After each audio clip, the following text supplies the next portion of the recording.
Quelle est la responsabilité des professionnels des médias face à la présence du coronavirus en République démocratique du Congo? Sur ce plateau, nous avons le président de l'Union nationale de la presse du Congo, Kasonga Tshilunde. Bienvenue. Merci. Un peu crispé? Non, pas du tout. Stressé par l'annonce de ce virus qui fait des ravages à travers le monde. En République démocratique du Congo, on observe une sorte de cacophonie au milieu des professionnels des médias. Il y en a qui ne sont même pas convaincus que le coronavirus existe ici à Kinshasa, la capitale de la RDC. Il y en a qui disent même que ça ne peut pas toucher les Noirs, ça ne peut pas résister, le virus ne peut pas résister à la chaleur qui s'observe dans la capitale du pays de Lumumba. Voilà, du côté du ministère, on annonce plusieurs cas, mais du côté de certains professionnels des médias, en tout cas, le corona n'est pas encore visible. On parle d'une affaire des sous, parce que l'OMS a annoncé des millions, environ 19 millions de dollars américains, qui seront affectés aux pays touchés par cette pandémie. Vraiment une sorte de cacophonie dans la communication en République démocratique du Congo. Kasonga Tshilunde, vous-même, êtes-vous convaincu de la présence du coronavirus à Kinshasa? D'emblée, je vous dirais qu'effectivement, ce n'est un secret pour personne qu'aujourd'hui, l'actualité mondiale, c'est le coronavirus. Et je suis convaincu que c'est une pandémie qui existe réellement. Mais je voudrais d'abord dire une chose par rapport aux professionnels des médias, qu'un journaliste, un professionnel des médias est un intermédiaire ou une courroie de transmission entre le détenteur de l'information et l'opinion publique. Donc le journaliste n'a pas d'information. Le journaliste reçoit l'information de celui qui la détient. Et il vient, il la traite et puis la met à la disposition de l'opinion. Est-ce que cette information sur le coronavirus dans notre pays est-elle bien traitée? Je pense que jusque-là, l'information n'est pas bien traitée. N'est pas bien traitée, pourquoi? Parce qu'elle n'est pas bien livrée. Il y a le ministère de la Santé qui détient le monopole de l'information autour de cette pandémie. Personnellement, je n'ai encore rien senti de fort au niveau de ce ministère pour donner la vraie information. C'est normal que les journalistes, parfois s'embrouillent, parfois ils cherchent des informations sur les réseaux sociaux. Et vous connaissez la vérité des réseaux sociaux, c'est que parfois des gens écrivent des fausses informations pour vous, non seulement vous énerver, mais pour s'amuser.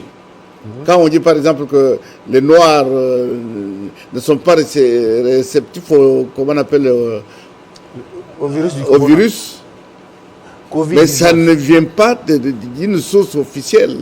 Ça vient des réseaux sociaux, des gens qui fabriquent leurs propres informations. Et lorsque le journaliste estime que ma source, ce sont les réseaux sociaux par rapport à cette pandémie, il se met en porte-à-faux, il se ment lui-même. Parce qu'en croyant mentir la population, il se ment lui-même parce qu'il n'a pas une bonne information. Et là aussi, j'invite le ministre lui-même d'approcher les organisations que nous sommes pour qu'on trouve un canal sûr et sérieux par lequel l'information doit passer. Ailleurs, c'est le président de la République lui-même qui se charge de communiquer sur la maladie, sur le virus ou sur la pandémie. Mais chez nous, ici, on ne sait pas exactement qui communique quoi avec qui. Il n'y en a pas. De temps à autre, il y a des sorties hasardeuses du ministre pour donner une information démentie plus tard, soit par lui-même, soit par son entourage, soit par d'autres sources. Et ça pose un problème de communication. Vous avez raison, pleinement raison, mais ce n'est pas la faute du journaliste. Il faut maintenant que celui qui a l'information la canalise pour qu'elle arrive à la personne chargée de la répercuter au niveau de l'opinion publique congolaise. Bon, donc vous constatez que le ministre ignore la presse dans ses différentes communications sur la pandémie. C'est-à-dire j'ai l'impression que lui-même ne sait pas comment faire pour canaliser cette information. Mais pourquoi vous ne pouvez pas aller vers lui? Vous ne pouvez pas l'aider? Vous êtes quand même un service, vous êtes un technicien, service technique, au-delà d'être à la tête pour la plus grande organisation des médias. Pour aider quelqu'un, il faut qu'il manifeste cette volonté d'être aidé. On m'a donné 2 numéros du ministère. J'ai appelé ces 2 numéros, les 2 numéros-là ne passent pas. L'un a sonné, personne n'a répondu. Il est inaccessible, il est injoignable. Bien sûr. Alors maintenant, qu'est-ce qu'il faut faire? Je vais encore tenter une nouvelle expérience aujourd'hui ou demain. Et surtout aujourd'hui, nous attendons les grandes décisions qui seront annoncées ce soir à l'issue du Conseil des ministres extraordinaire. Peut-être qu'on pourra donner un peu plus d'informations, mais qu'il faudra alors que, soit à la présidence de la République, soit au ministère de la Santé, qu'on essaye de nous mettre ensemble pour, au besoin, mettre une structure qui puisse permettre de donner beaucoup d'informations à la presse et afin que la presse puisse les répercuter dans les médias au profit de la population. Parce que personne n'est épargné. La presse que vous êtes, que nous sommes, n'est pas épargnée. Pas du tout. Pourquoi vous n'avez pas fourni plus d'efforts que ça? Vous avez quand même écrit ou vous êtes seulement limité à appeler? Ce qui est vrai, même Télé 50 a pu joindre plus d'une fois le ministre sans succès. Voilà. Écrire, vous savez, nous sommes dans un pays où je me demande si nos autorités lisent nos courriers. Il y a partout. Donc quand vous écrivez, quand on vous dit d'écrire, ça veut dire que c'est un refus poli. Mais bien sûr. Dans la plupart des écrivez, il n'y a pas de réaction. À un moment donné, vous écrivez, vous allez, on vous dit ah, mais vous avez déposé la lettre quand? Vous amenez l'accusé de réception, ils recherchent. On ne sait même pas retracer. Mais qui a pris ça? Donc, c'est ça notre drame. Le jour où nos autorités ou nos gouvernants apprendront à respecter celui qui leur a donné le pouvoir, parce que c'est moi, par mon vote, qui ai donné le pouvoir. Vous, population. Moi, en tant que population, je suis population. Maintenant, quand on vous écrit, mais il faut répondre. Ailleurs, on écrit à un chef de l'État, dans les 3-4 jours qui suivent, il vous répond. Mais je me rappelle, il y avait Matata Pogno, vous lui écrivez 3 jours après, pendant que vous cherchez à savoir si la lettre est arrivée, mais vous recevez la réponse. C'est de cette manière que je crois que la rapidité, oui, la population va sentir que je suis respecté. Mais on vous écrit, vous ne répondez pas. Mais c'est pas normal. C'est un problème sérieux. Entre-temps, on ne doit pas se voiler la face. Corona est dans nos murs, Corona est à Kinshasa. Il faut qu'il y ait un effort de part et d'autre. Oui, c'est-à-dire qu'il faut que nous nous mobilisions, nous tous. Mais nous allions vers celui... Parce que si chacun de nous doit créer sa propre information, nous allons embrouiller inutilement le peuple. Parce que vous savez, la population ne comprend pas encore ce que c'est que coronavirus. Il y en a même qui ne savent pas que ça existe. Parfois, on m'appelle en province. On me dit, mais votre histoire là, c'est quoi? Ça veut dire quoi? Ça vient d'où? Donc, c'est un problème sérieux. Il faut communiquer. Mais pour communiquer, il faut connaître. Il faut avoir l'information à communiquer. Alors, c'est ce que moi, j'invite ceux qui ont l'information de faire en sorte que nous puissions nous rencontrer, nous mettre ensemble, que nous puissions planifier cette communication urgente, immédiate, liée à cette pandémie dangereuse pour la population. Très dangereuse. Afin que, ne fût-ce que sur le plan de la prévention, que nous disions à la population de respecter les règles d'hygiène élémentaires pour que nous puissions dépasser cette pandémie qui...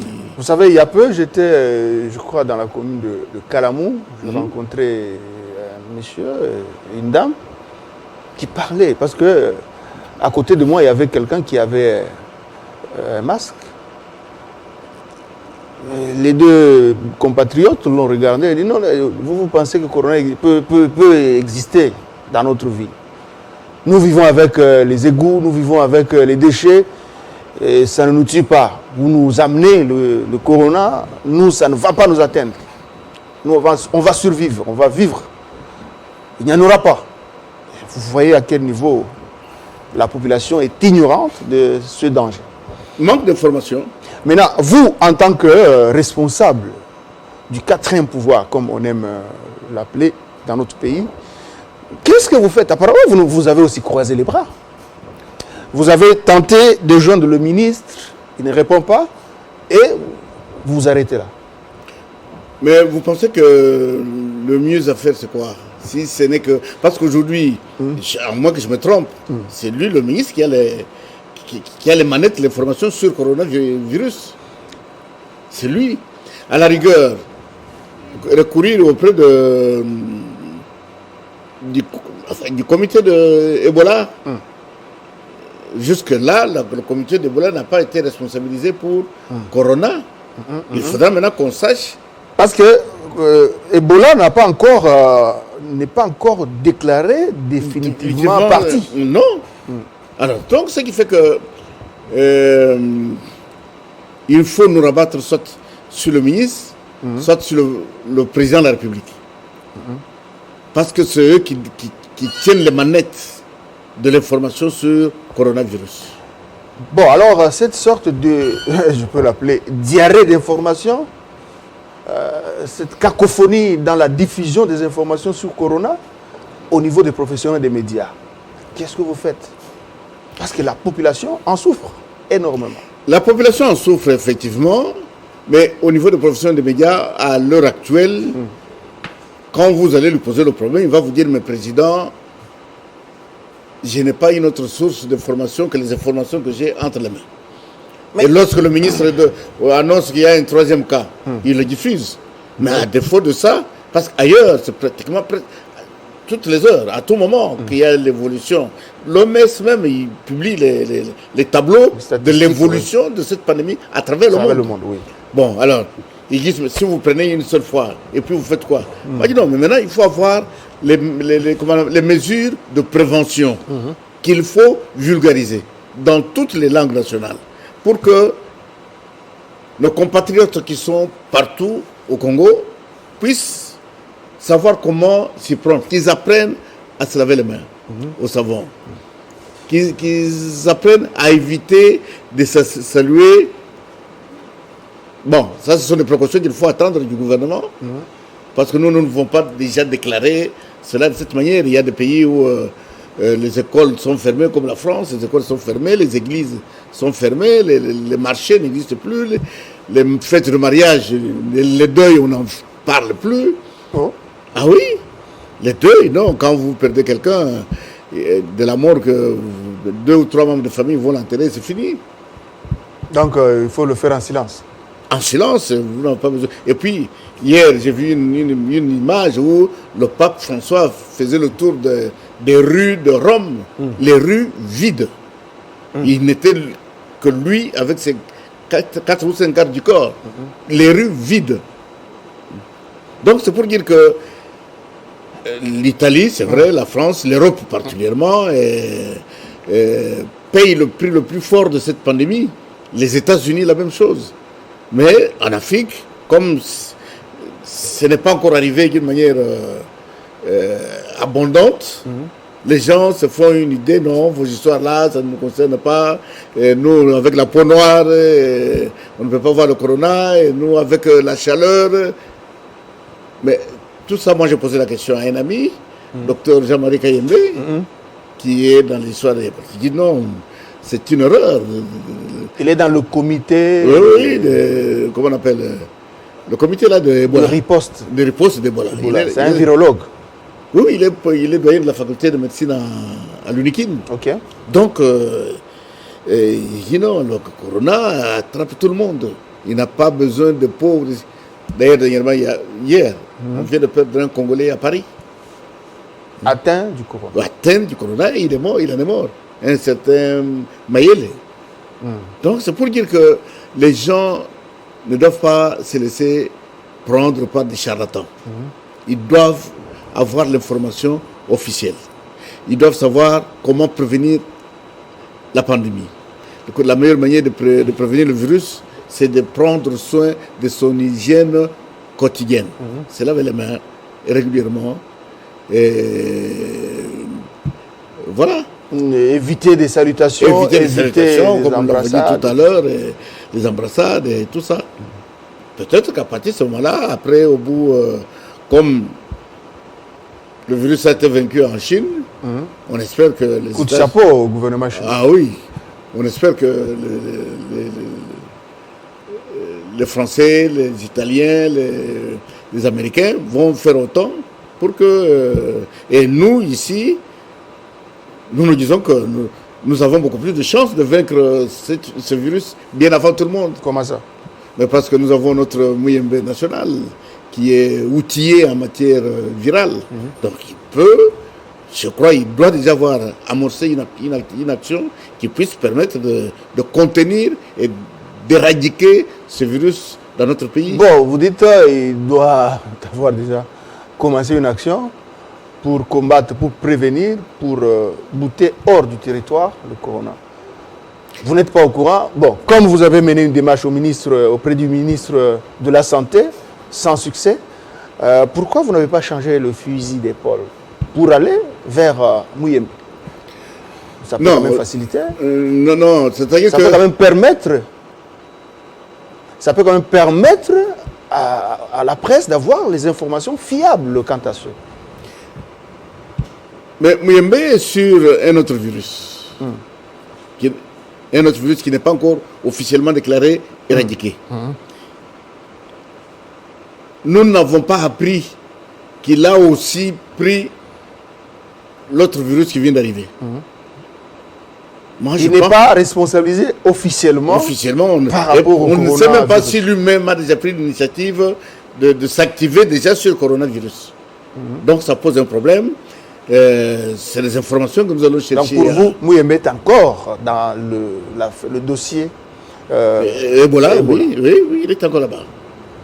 Et j'ai appris que c'est au mois d'avril qu'il va déclarer Ebola éradiqué. Bon, est-ce que vous, en tant que gestionnaire des professionnels des médias en République démocratique du Congo, la communication, vous pensez qu'elle sera facile? Elle est facile avec une population en grande partie croyante en Christ, croyante en Dieu.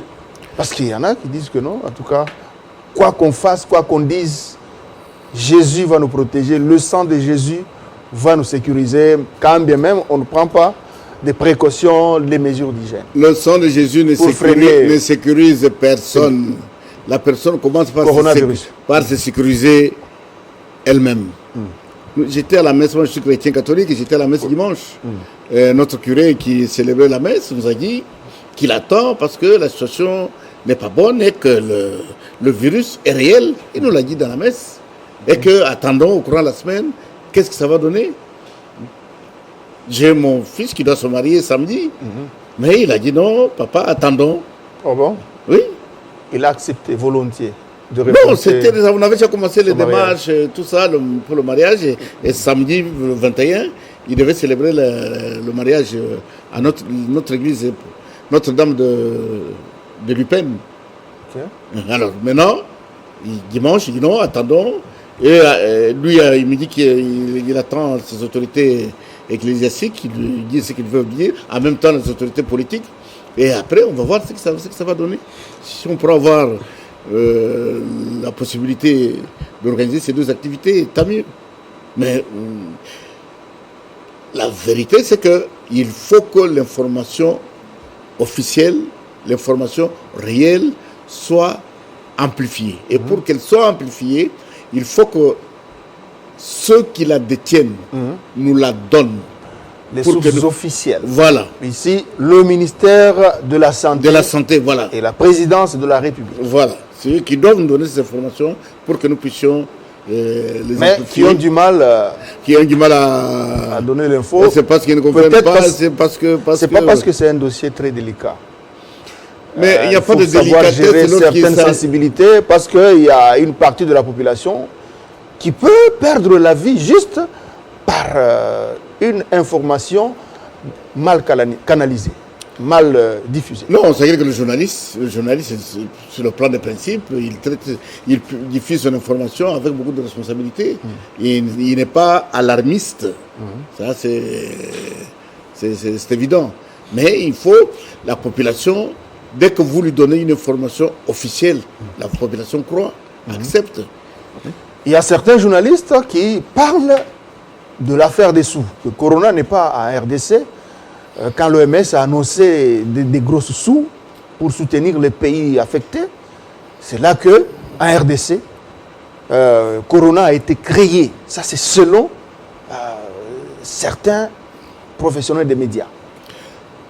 Non, seulement les professionnels des médias. Il y a une dame députée qui a posté comme ça pour tourner en dérision le ministre de la Santé, démontrant que c'est faux, il cherche l'argent et tout ça. C'est vraiment ridicule. Ce qui prend de l'ampleur dans les rues de la capitale. Pour une élue du peuple qui se comportait de cette manière-là. Mais aujourd'hui, nous sommes à 3 cas. On ne parle pas du cas de notre compatriote qui est mort à Paris. Et sur les 3 cas, ils ont été en contact avec combien de gens? Et tous ces gens-là... 4 cas aujourd'hui. Voilà. Et tous ces gens-là avec qui ils étaient en contact sont des sujets aussi à traiter par rapport au virus. Parce qu'on dit que ça se transmet d'homme à homme. Voilà, je vous donne juste 1 minute que vous puissiez donner un message aux professionnels des médias et un message à l'opinion par rapport à l'existence du coronavirus en RDC. Le message que je donne aux professionnels des médias, c'est avant tout leur dire que le coronavirus est une pandémie qui existe au monde. Et notre pays n'est pas épargné. Et ils ont suivi que nous avons déjà 3 cas ou 4 cas aujourd'hui. Ça veut dire des sujets prompts à cette pandémie sont nombreux parce qu'ils étaient en contact avec ces 4, soit dans le cadre de leur famille, soit dans le cadre de leurs affaires, soit dans le cadre de n'importe quelle relation. Donc la pandémie existe. Le comportement que le journaliste congolais doit adopter. C'est ce que je dis. Le comportement du journaliste, c'est d'éduquer. C'est maintenant que le journaliste doit réellement remplir sa mission d'éduquer la masse. La meilleure manière d'éduquer la masse, c'est de dire qu'est-ce qu'il faut pour prévenir ce virus. Qu'est-ce qu'il faut pour éviter d'être contaminé. Il doit mettre tout sur papier et le répéter d'une manière permanente et régulière. Il doit prendre ces précautions-là, que ce soit ce que donne l'OMS ou ce que donne l'UNICEF ou ce que va donner le gouvernement. Et il doit intensifier cela dans toutes les langues nationales. C'est pour davantage, parce qu'aujourd'hui, si Corona s'intensifie dans notre pays, vous imaginez quels dégâts il peut causer. Alors il faut maintenant que nous puissions préparer l'opinion. Voilà. L'opinion à gérer ce virus, cette période difficile. Et je crois que d'ici un mois, nous nous en sortirons. Voilà le comportement des professionnels des médias en cette période où la RDC est frappée par le coronavirus. Vraiment, c'est cette question qui a permis à ce que nous puissions inviter le président de l'Union nationale de la presse du Congo, Kasonga Chilunde. Corona est bel et bien présent en RDC. Il faut donc l'observance des mesures d'hygiène est vraiment importante. Il faut respecter, il faut vraiment se laver les mains régulièrement. Il ne faut pas s'embrasser. Il ne faut pas, il faut assainir nos milieux. C'est très important parce que la vie de vous tous, la vie de chacun de nous en dépend. C'est de cette façon que nous pouvons prévenir cette pandémie qui fait des ravages à travers le monde. Avec Dieu, en observant les mesures d'hygiène, vous êtes des croyants, c'est là que Dieu va vous protéger. Si vous ne vous protégez pas, croyant que Dieu va vous laisser ne pas observer les mesures d'hygiène et vous délivrer, là vous vous trompez. Merci d'être avec nous, merci de nous avoir suivis avec beaucoup d'attention. Nous sommes Télé 50, le programme continue sur votre télévision. Au revoir.